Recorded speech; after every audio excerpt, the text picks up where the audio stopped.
Yes, it's another beautiful time with me, Michael. Yes, thank you for coming on my show. Thank you very much for liking our videos, subscribing to our YouTube channel. Yes, I love you all. I celebrate you. Yes, it's another time with me, The Touch with Michael on this YouTube channel. Guess what? There's someone in the building today. You know, in the situation whereby you bring your lecturer.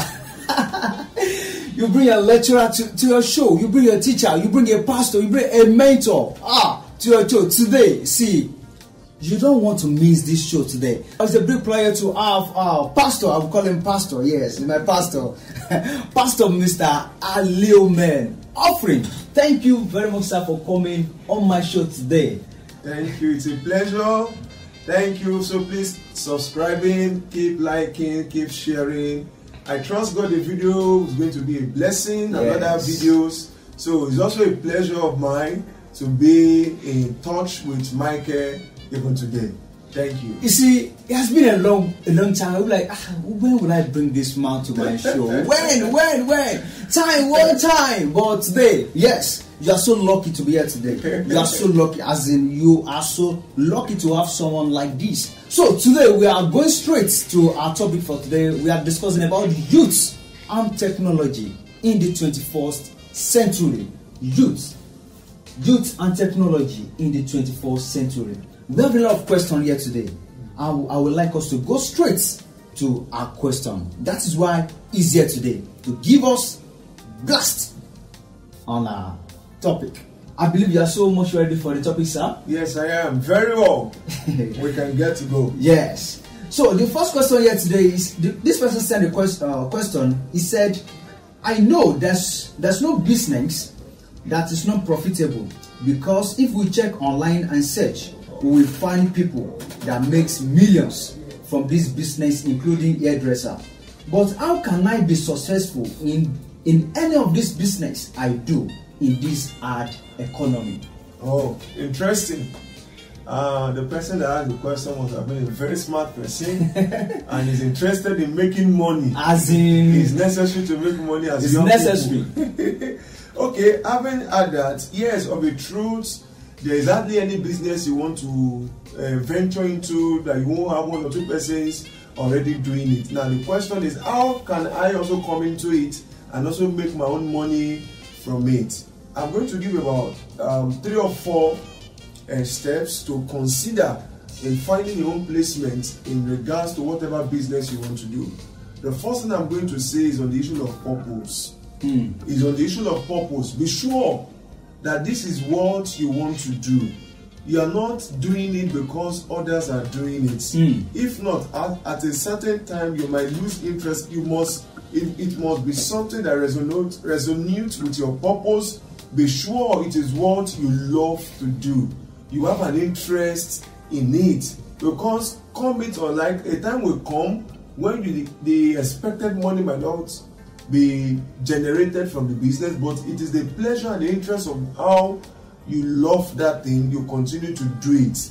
Then number 2, what I'm going to talk about, how do you become successful in such business? And another thing is value branding.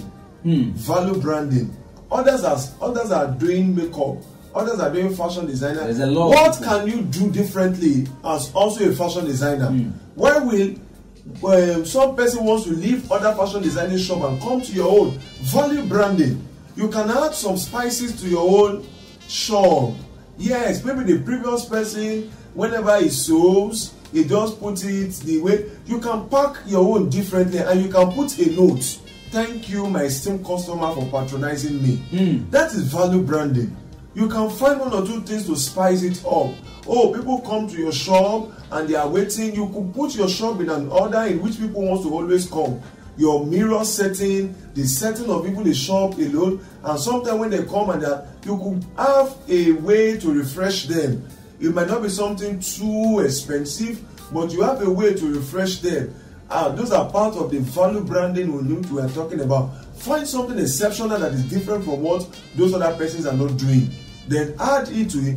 Maybe those little touch could be the reason why you will gain a greater space than those people that are being even before. You're a makeup artist. What thing do you need to add to What are the value branding you need to bring into to be different?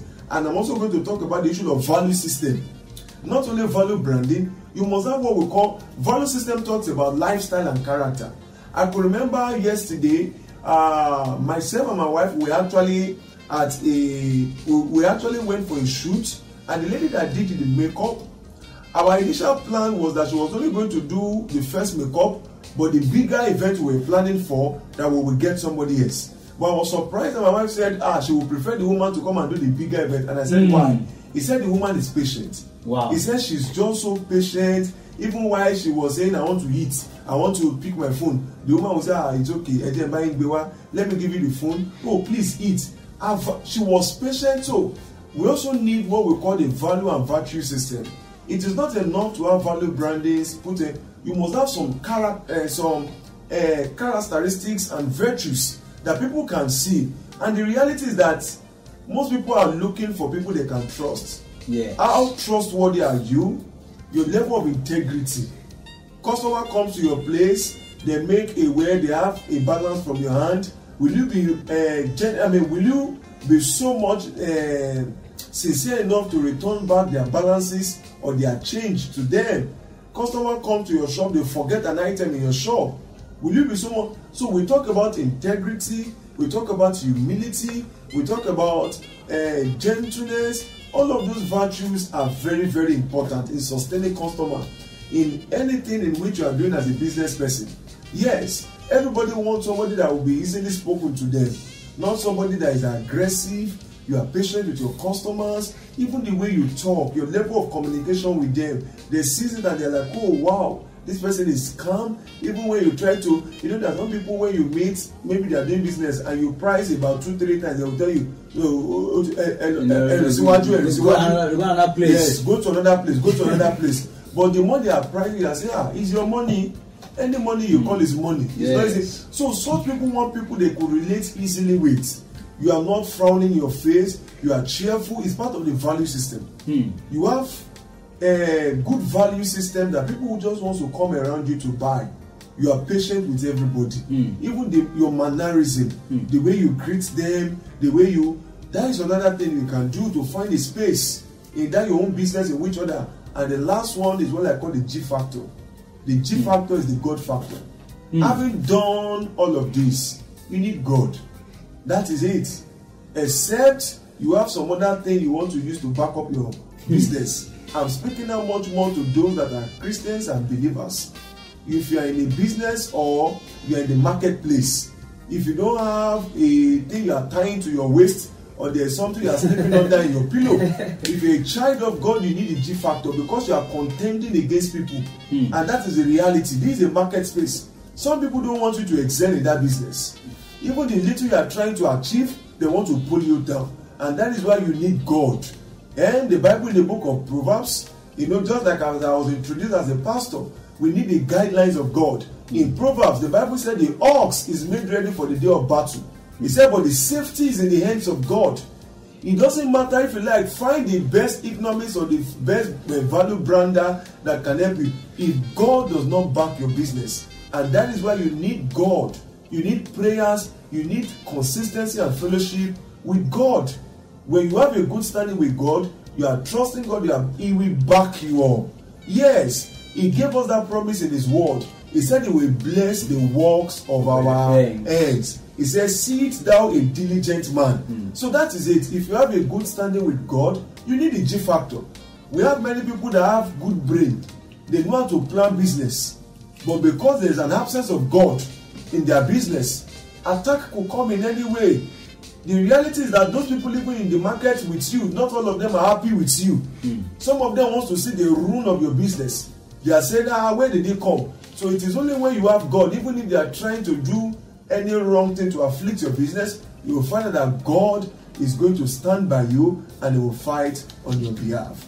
Thank you very much. Yeah, you have spoken a lot. From your points, I derive something that we have to package what we are doing. I think in this century now, package as is very, very important. Very, very. You have to package yourself. Yes. Because if you don't package what you are doing, whoa, you just see people just passing. Exactly. I don't care. I don't see that. Even okay. if you're a pepper seller. Yes. Package your packaging matters. I went to ShopRite. I saw the pack onion. I was like, onion. Oh no, you just pick around across the road, just pick onion.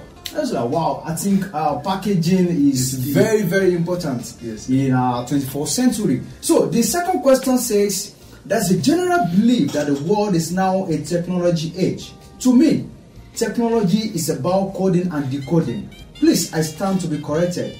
Must I be a technology person to feel important or accepted in the society? Yes, must I be a technology person? Must I be social media savvy before? That is that is where we are going to in the world, except you want to be left behind. So you must be.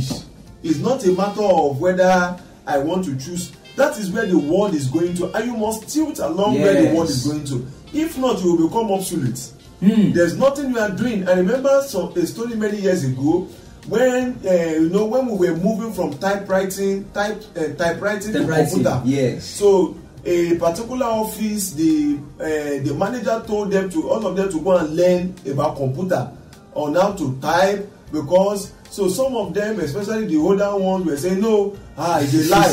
They can't do away with typewriter, that we can't learn computer. He said before you know, the reality dawned on them. They packed away all the typewriters, they brought in computer. So those people that refuse to learn that computer either pay some younger people to type on their behalf, and some of them even lost their job because they needed to submit reports and they need to type those reports. So as a young person, you need to move in that wave. You need to. And the reality is that technology is not a necessary evil, as some people have taught it to be. Exactly, Michael. That's what we need to tell our young people, that they must understand this thing. We have a positive impact and place in which technology play the roles for us. So you don't have, I wouldn't say, I used to tell people that some people will say I don't have a choice. You have a choice. And the choice is that you must follow and follow it. Yes, exactly. Follow the ladder. Follow the ladder. You must follow it. That is it. Even church believers, that is where we are going to. And we must learn to take that advantage to see how we can do it, even for our own benefit. So we have to follow what is trending. Particularly for the social media, technology, the positive aspect of it is very, very important. Okay. So let's go, before we round up this first episode.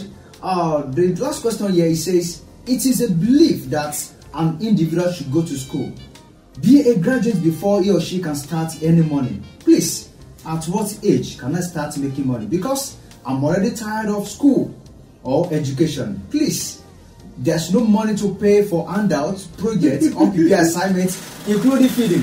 I think this is very important. Thank you. An undergraduate wants to make money, and yes, it's good. For me, I think that person itself, it shows how smart the young person. Not many young person is thinking of doing that. Excuse me, even while they are in school. Many wants to wait after graduation, after serving, to not get a job, and many a times that could just be a mirage. It might not be real. We've seen many people 5 years, 10 years after graduation, they are doing nothing. But for this person to ask this question shows how smart and brilliant he is or she. I would say it's a good thought. For me, during my undergraduate years, the same thing applied to me. I would tell the person to, one, he could multitask even as a student.